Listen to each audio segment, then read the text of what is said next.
The first reports about the Queen of the Vahari Empire had reached the Terran border long before any human ever stood in her presence. Her voice was said to silence entire war rooms. Her gaze was said to paralyze enemies. Her touch was rumored to carry an energy that could snap steel.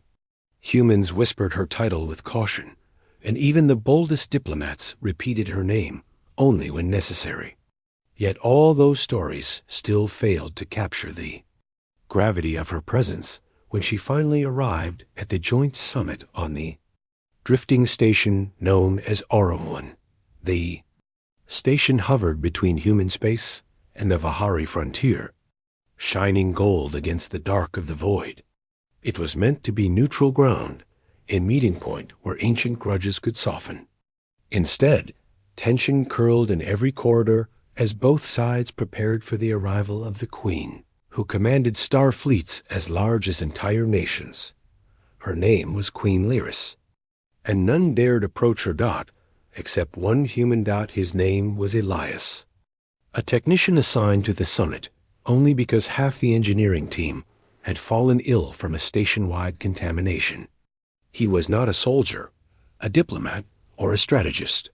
He had no titles, no noble blood, no rich family ties. He had hands marked by grease, eyes that always looked tired, and a quiet nature that made him easy to overlook. Yet fate had placed him in the center of a storm he never asked for. The summit chamber was vast, lit by crystalline structures grown from Vahari biotech and reinforced by Terran alloy. A circular platform rose in the center, built for both leaders to stand upon. Terran officials waited along one side of the room, stiff with anxiety.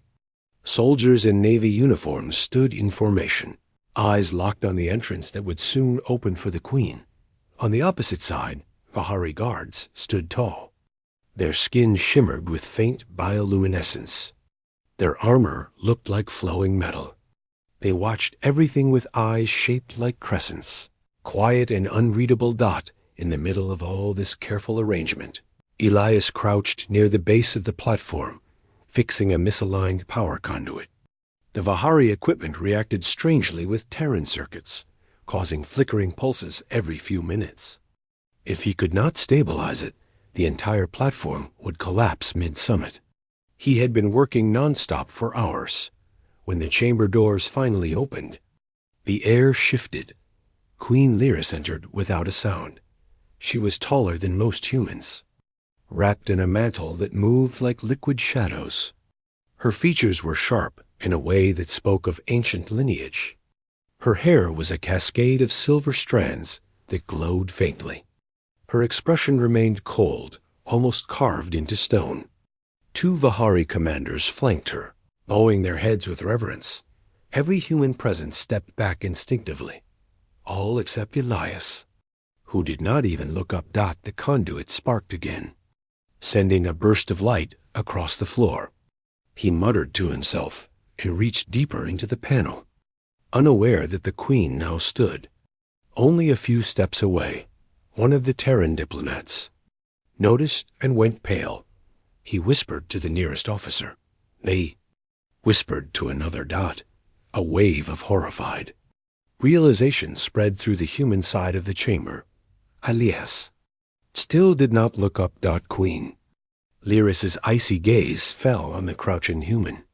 The room held its breath. Her guards stiffened, ready to strike down anyone foolish enough to turn his back on their sovereign. The Terran officials prepared their apologies, already imagining the disaster this blunder would unleash. Elias was oblivious. He tugged hard on a wire. The conduit exploded outward for a second, sending a shower of sparks. Instinct guided him. He flinched and raised his arm to shield himself.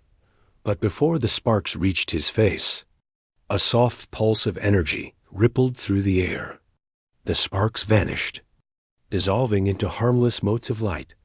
Elias blinked. Only then did he finally look up. Queen Lyris stood directly before him. Everyone else was frozen.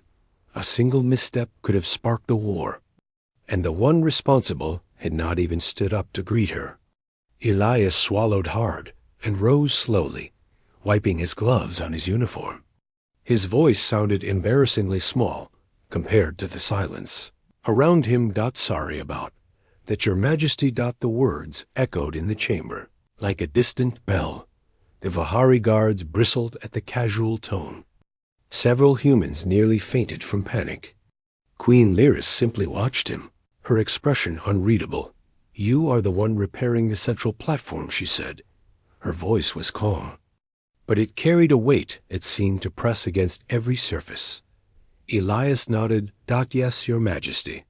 The circuits keep misaligning due to incompatible energy flows.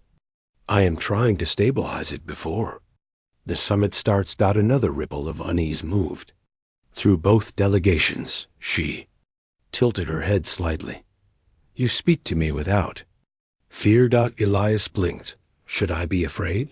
Gasps echoed around the room. The Vihari guards took half a step forward in outrage. But the queen lifted her hand and stopped them. She examined him with a gaze that felt like it could cut through metal. You touched the conduit just now, she said, and you did not flinch from my presence. Elias frowned slightly. I am flinching from the conduit, not from you. Also, I guess I was a bit absorbed in the repair. Sorry if that is disrespectful. His honesty struck the room like a second explosion. Queen Lyris did not move. Her silver eyes remained locked on him, and something unreadable flickered behind them. For the first time since she arrived, her expression shifted ever so slightly. Interest. She stepped closer. Her presence towered over him, but Elias did not retreat. He stepped aside to continue working, as if her proximity was simply another variable to account for. Human diplomats silently begged him to stop. Vihari guards prepared their weapons. Then Elias did something unthinkable. The conduit sparked again. Without thinking, he reached out and brushed aside the queen's cloak to prevent it from catching the heel. Sparking edge, he touched her. His hand rested on the fabric near her arm. The room would have screamed if any of them remembered how to breathe. Vihari law forbade any touch upon their monarch without direct permission. Punishment for that crime was severe. Everyone knew this. Elias did not. Queen Lyris stared at the spot where his hand rested. Her guards drew weapons at once, ready to cut the human down. Terran soldiers raised their rifles. Diplomats shouted in panic.